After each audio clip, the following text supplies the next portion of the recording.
This is Jim at freechartvideos.com. It's a little after 5 o'clock on Tuesday, November 30th, 2010. We're going to look at the S&P 500 chart. And this is it for educational purposes only. If I sound out of breath, by the way, my basement flooded, so I've been cleaning that up. Anyway, the disclaimer is you have to make up your own mind what to do with your money. And all I have is an opinion. You can take it or leave it. I'm not a licensed professional, just a guy that draws lines on charts. So let's look at the S&P. And basically this was another day that neither pleased bull nor bear. And maybe bears to a small degree. I think we're in an area in the chart where there is clearly established resistance and clearly established support, and that means we're kind of in a consolidation. The S&P had been in a 9-week uptrend, then it broke out of that trend to the downside, and since that happened, we've largely been going kind of sideways down, up a little bit, sideways down, up, just kind of not really making a lot of progress one way or the other. This red trend line that you can see here on the 5-minute chart, I think you can see that that's 1, 2, 3, 4 times in the past couple of days that line has failed to break to the upside. But then we've got these lines of support down here on the bottom that have various origins, and they have failed to break on the downside. So what I think the S&P is predisposed to do?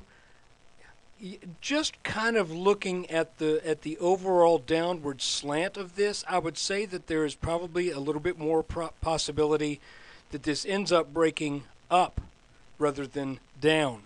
Why do I say that? Well, because you have this sloping line right here, but that is not matched by lower lows.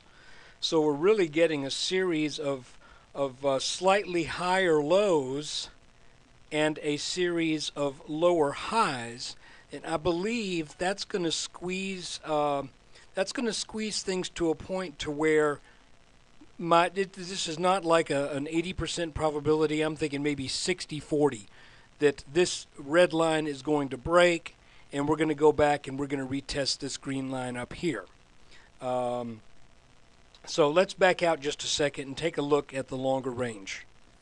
Looking at it on a longer range chart, you can see that this was the previous top made in November 8th, and then we entered into this channel that broke to the downside, got back into the channel and above the channel, and pretty much the S&P has stayed on top of this line since it broke. Spent a little bit of time down there last week, but other than that, it looks to me that this line is probably going to hold. Of course, it's down sloping.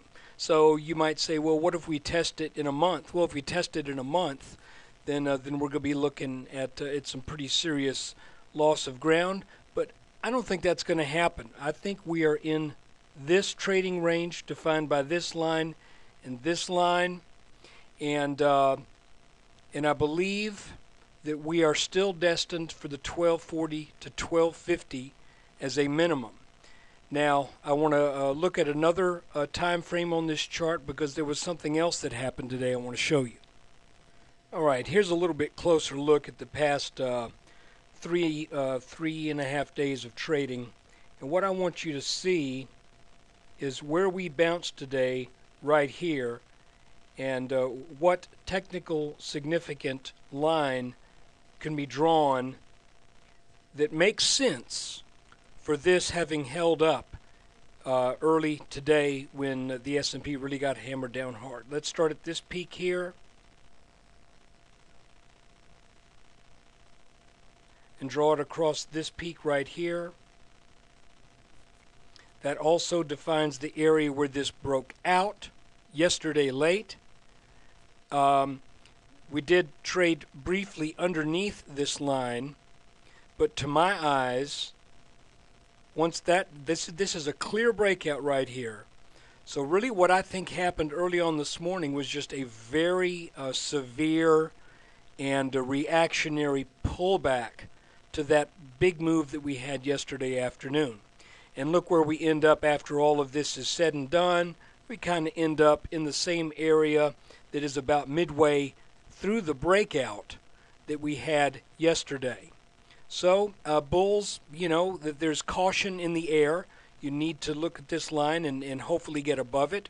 Bears, you need to be on the watch too, because if this line breaks out here, then I think we're going up to test 1197, 1198. If that breaks, then I believe we may be off to the races. So that's the S&P 500 on November 30th, 2010. Looking at it's short time frames.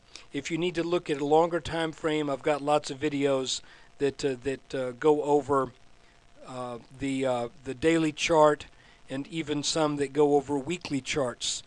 So we look back a number of years. If you enjoyed this, I hope you'll come spend a little time at freechartvideos.com, where we use time-honored techniques to understand modern markets. Take care.